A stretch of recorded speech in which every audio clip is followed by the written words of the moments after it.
그러므로 형제들아, 내가 하나님의 모든 자비하심으로 너희를 권하노니 너희 몸을 하나님이 기뻐하시는 거룩한 산 제물로 드리라. 이는 너희가 드릴 영적 예배니라. 너희는 이 세대를 본받지 말고 오직 마음을 새롭게 함으로 변화를 받아 하나님의 선하시고 기뻐하시고 온전하신 뜻이 무엇인지 분별하도록 하라. 아멘. 오늘날 실패한 사람들보다 성공한 사람들 가운데 자살률이 높다고 합니다. 왜 그럴까요? 왜 사람들은 쉽게 삶을 포기할까? 그것은 그들이 삶의 의미나 삶의 보람, 삶의 목적을 상실했기 때문입니다. 사람들은 왜 쉽게 낙심할까? 엄밀히 따져보면 그것이 애당초 삶의 목적을 잘못 설정했기 때문이에요. 물질이라든지 세상의 주의라든지 출세라든지 그것들은 목적이 될 수가 없습니다. 웨스트민스터 소요리 문답의 제일 첫 번째 질문이 이것이죠. 인생의 제일 되는 목적이 무엇인가? 그 답은 하나님을 영화롭게 하고 평생 하나님을 즐기는 것이다라고 말합니다. 이것이 인생의 목적이라고 하는 것이죠. 하나님께서는 인간을 만드실 때 하나님을 영화롭게 하고 오직 하나님만을 즐기는 존재로 만드셨습니다. 그런데 이것이 목적이 되지 않으니까 모든 인간들이 허무감을 느끼는 것이죠. 실패한 인생이라고 하는 생각을 지울 수가 없는 겁니다. 하나님을 영화롭게 하고 그분을 즐기는 목적으로 삼지 않는 모든 인생은 정말 허무해요. 그래서 그들의 마지막 고백은 헛것이다라고 합니다. 모든 것이 헛되다. 허무와 그리고 무의미의 고백이 그들의 마지막이 된다라고 하는 것이죠. 자, 그렇다면 예수 믿는 성도가 이 땅에서 어떻게 살아가야 할까요? 한마디로 말하자면 예배자로 사는 것입니다. 예배를 가장 중요하게 여기며 살아가는 것, 이것이 성도의 본연의 모습이요 삶이 되어야 된다 이거죠. 예배로 시작하는 것이 성도의 삶이요 예배로 시작하는 것이 권능의 삶입니다. 이것은 예배 드릴 때 가장 인간다운 그런 본연의 모습을 발견할 수 있는 것이에요. 또 예배를 드릴 때 가장 능력이 충만한 존재가 되는 겁니다. 전직 미국의 대통령이었던 지미 카터 관련된 유명한 일화가 있죠. 카터는 대통령이 되어서도 주일날 워싱턴에서 비행기를 타고 조지아주로 날아가서 주일학교 교사를 섬겼다고 합니다. 그러니까 그분은 예배를 삶의 중심으로 생각했다라고 하는 것이에요. 비단 그뿐만이겠습니까? 우리 모두는 이처럼 예배를 삶의 중심으로 모셔드리고 살아야 된다 이거죠. 반면에 예배가 삶의 중심이 되지 못하면 어떻게 되겠습니까? 그야말로 휘청거리는 삶을 살 수밖에 없는 것이에요. 골프 치러 가자고 할 때 골프 치러 가고, 산에 가자고 할 때 산에 올라간다. 즉 작은 어려움에도 쉽게 예배를 포기하게 되면 그는 삶의 중심이 예배가 아니라 그냥 예배는 하나의 액세서리에 불과하다라고 하는 것이죠. 이런 인생은 처음부터 끝까지 계속해서 흔들리게 되어 있습니다. 여러분, 예배는 우리를 살리는 능력이에요. 예배를 떠나면 겉으로는 살았다고 하지만 속으로 죽는 자의 삶을 사는 것이에요. 아무런 능력이 없는 허약한 백성이 되고 마는 것입니다.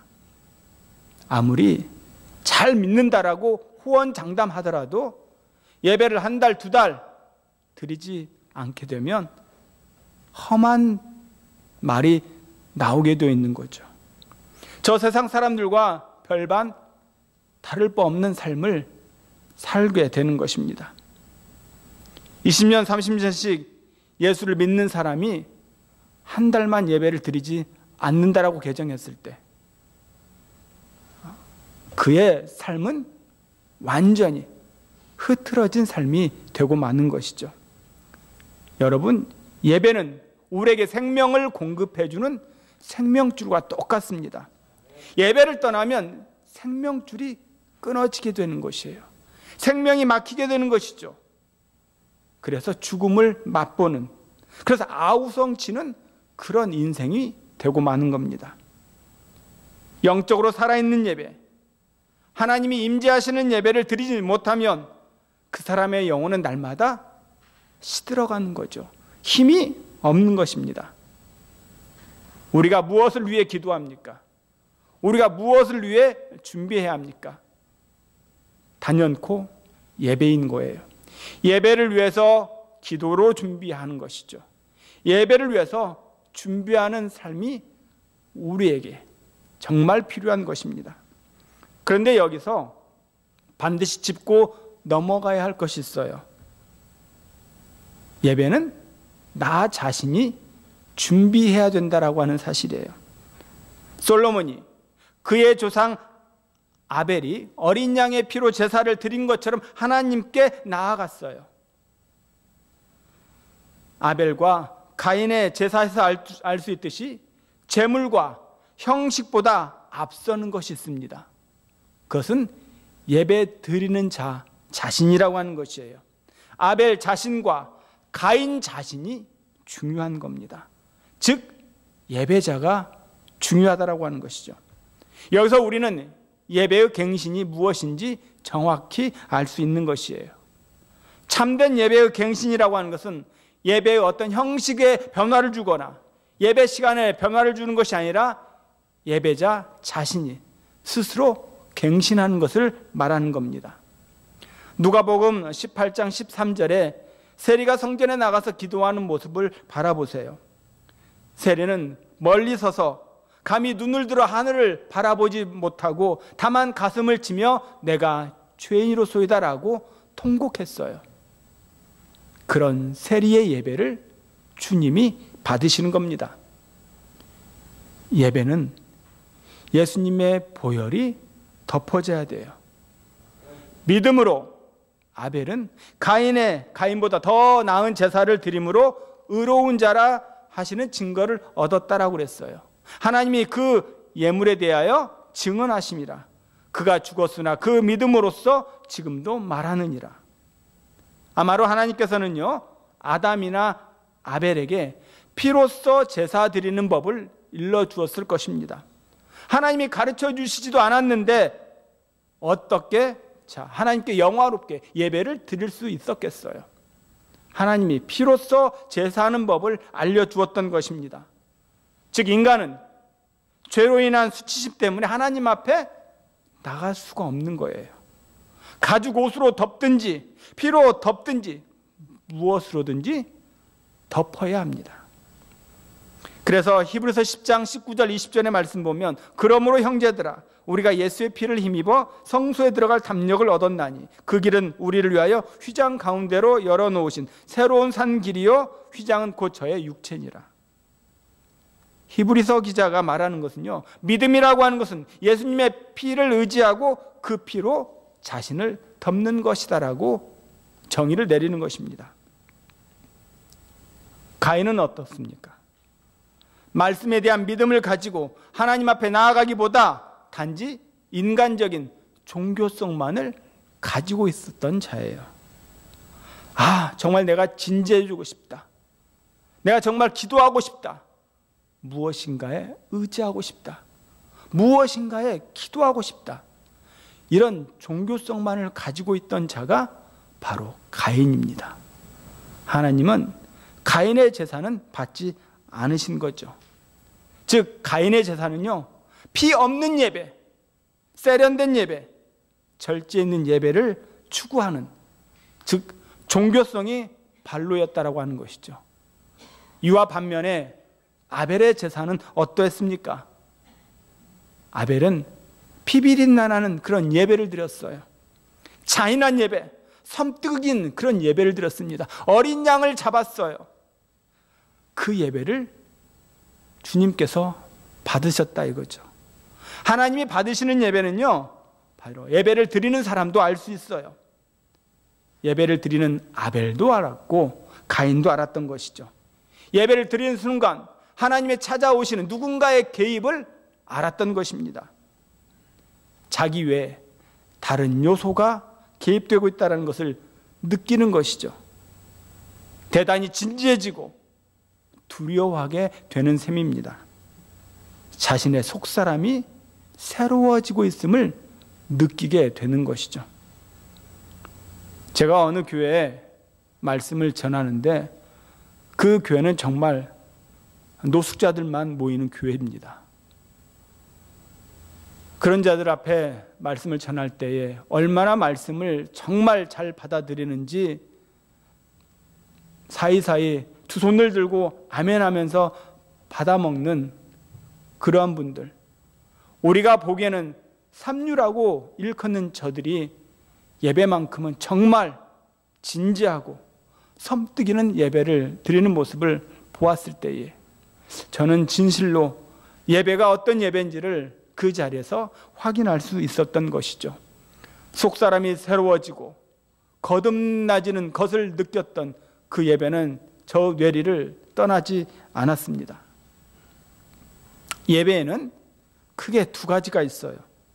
예수 그리스도 이름으로 교회에 모여서 드리는 예배가 있고, 교회를 떠나서 세상 밖에서 드리는 예배가 있습니다. 첫 번째 드리는 예배는 교회에서 드리는 예배죠. 교회에서 드리는 예배는 무엇을 의미합니까? 바로 나 자신의 죽음을 의미하는 것이에요.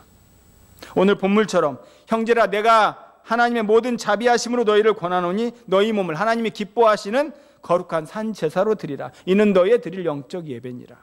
나 자신을 하나님께서 기뻐하시는 산 제물로 드리는 것이 예배라고 하는 것입니다. 제물은 어떻게 드려집니까? 내 모든 것을 죽여서 내 사지를 자르고 내장을 꺼내서 그저 오직 몸뚱이만 깨끗하게 정돈해서 하나님께 드리는 것, 이게 제물이 되는 것이에요. 따라서 우리는 예배를 통해 나 자아의 죽음을 경험해야 합니다. 내 뜻과 내 의지와 내 생각과 내 욕망과 내 고집이 죽는 것, 이것이 예배예요. 예배는 내가 그리스도와 함께 십자가에 못 박히고 죽는 것입니다. 지난주에 갈라디아서 2장 20절의 말씀을 우리가 묵상을 했었죠. 내가 그리스도와 함께 십자가에 못 박혀 죽었나, 이제는 내가 산 것이 아니요 내 안에 그리스도께서 사신 것이라. 나를 사랑하사 나를 위하여 자기 몸을 버리신 하나님을 믿는 믿음 안에서 사는 것이라. 이것이 예배라고 하는 것이죠. 내 뜻과 내 의지와 내 자아의 죽음을 선포하는 것이 예배입니다. 주님, 내가 죽겠습니다. 이것을 천명하는 것이에요. 십자가에 못 박겠습니다. 여러분, 예배는 죽음을 선포하는 것입니다. 예배를 통해서 하나님, 내 자아가 죽습니다. 오직 하나님의 능력만이 임하기를 원합니다. 하나님의 뜻만이 내 삶을 주관해 주시기를 원합니다 라고 확인하고 선언하는 것이 예배라고 하는 것이죠. 하나님의 뜻으로 충만해져서 세상으로 나아가 다시 함께 살아가는 것이 예배의 본질인 겁니다.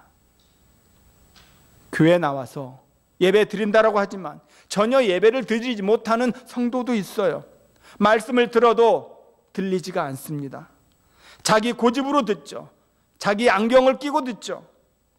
이 말은 들을 수 있지만 저 말은 인정할 수 없다.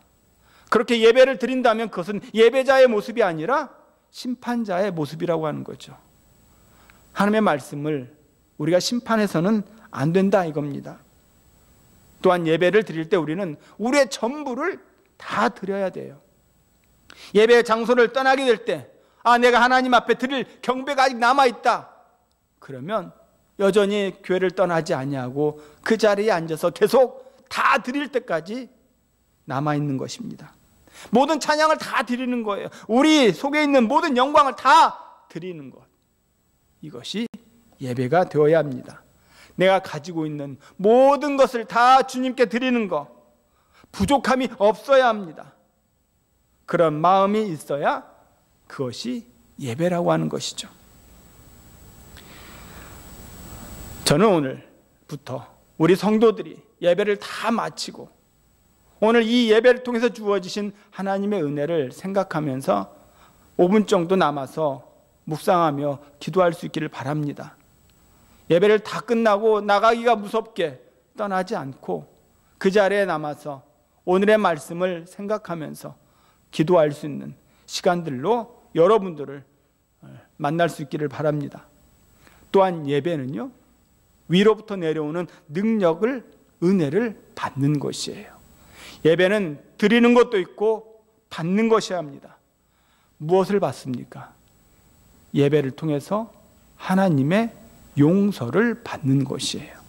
그 용서를 받는 것이 우리가 쉽게 표현해서 은혜라고 하는 것이죠.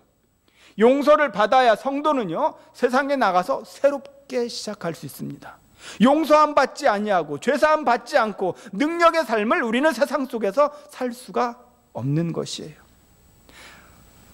레위기서 보면 5가지 제사가 나옵니다.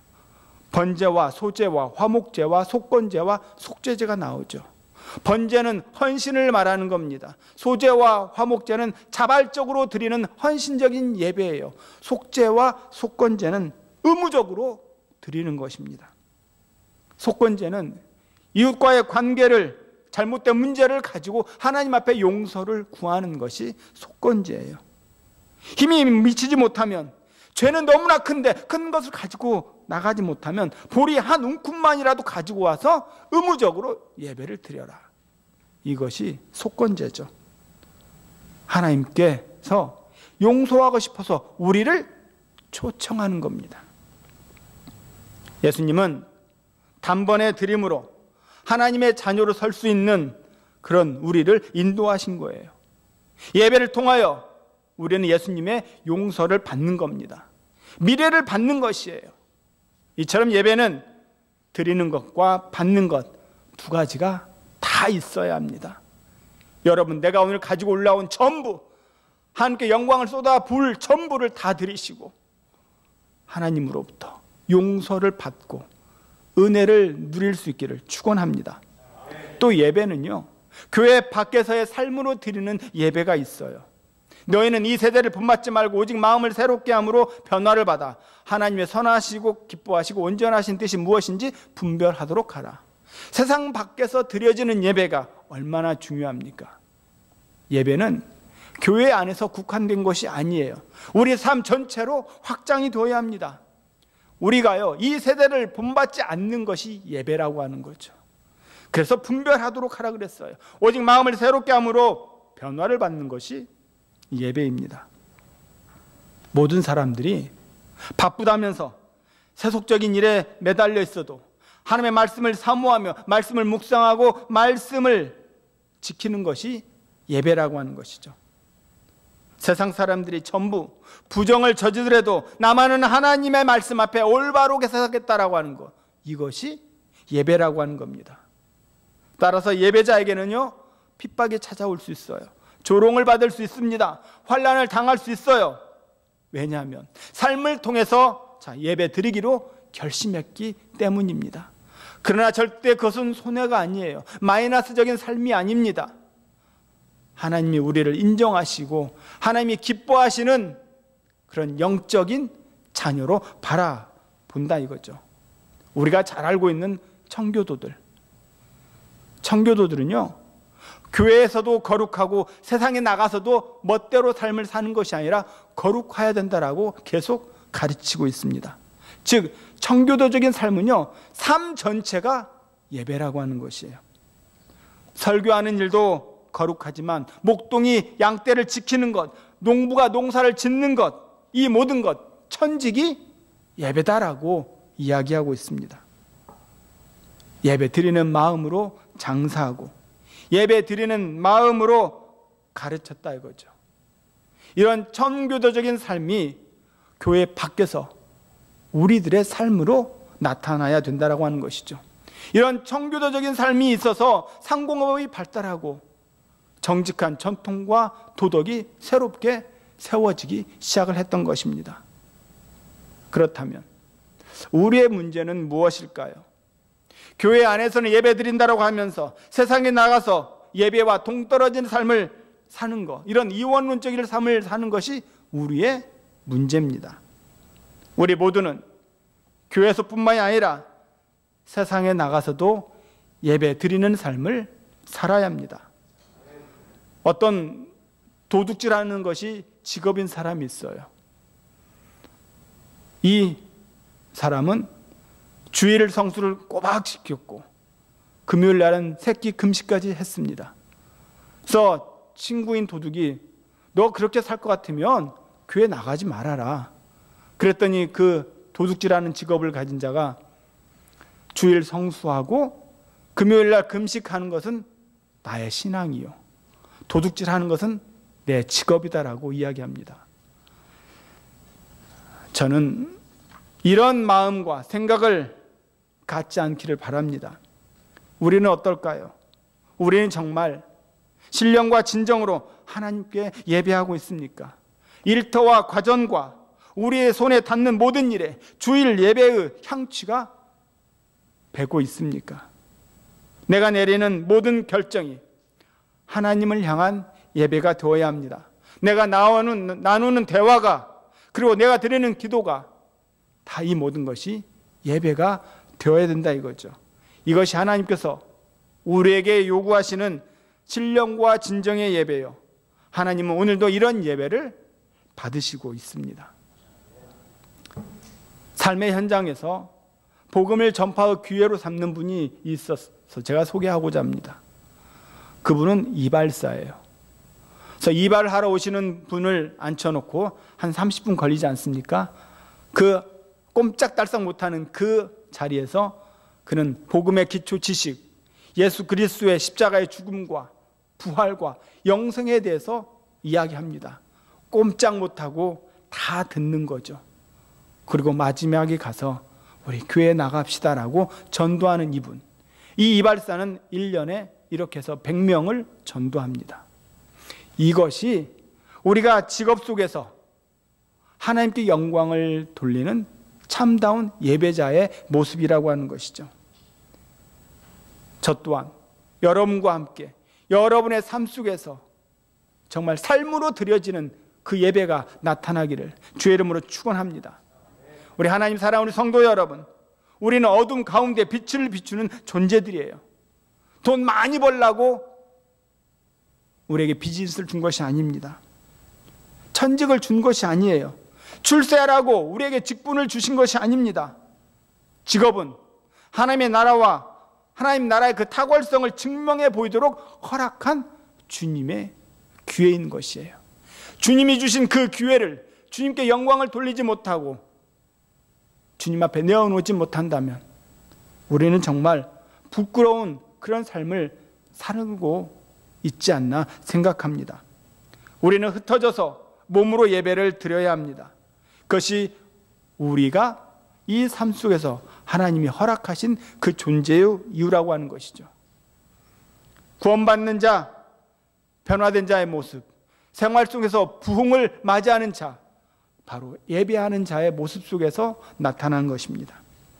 그렇다면 여기서 왜 우리가 하나님께 예배를 드려야 합니까? 예배를 드리는 건 예수 그리스도 안에서 회복된 하나님과의 관계를 지속하고 강화시키기 위함이에요. 영적으로 하나님께 교제하기 위함입니다. 영이신 하나님의 아버지의 뜻을 분별하기 위함이에요. 우리를 어루만져 주시는 하나님의 손길을 느끼기 위함입니다. 그래서 우리가 하나님께 예배를 드리는 것이죠. 이 모든 일이 가능토록 은혜를 베풀어 주신 이 하나님을 찬양하는 것이 예배를 드리는 것입니다. 이 모든 것은 오직 예수 그리스도를 우리 마음속에 모실 때 가능하다 이거죠. 우리 성도들이 꼭 가져야 할 것, 우리 성도들이 꼭 전해주어야 할 것, 지난주와 마찬가지로 오늘 예배에 대해서 말씀을 드립니다. 지난주 믿음에 대해서 말씀을 드렸죠. 오늘은 예배입니다. 믿음과 예배, 우리가 끝까지 붙잡고 의지해야 할 것이에요. 다음 세대에 반드시 넘겨주어야 할 것입니다. 믿음과 예배, 오직 하나님 앞에 온전하신 모습으로 붙잡고 나아갈 수 있는 저와 여러분의 삶이 되기를 주의 이름으로 축원합니다.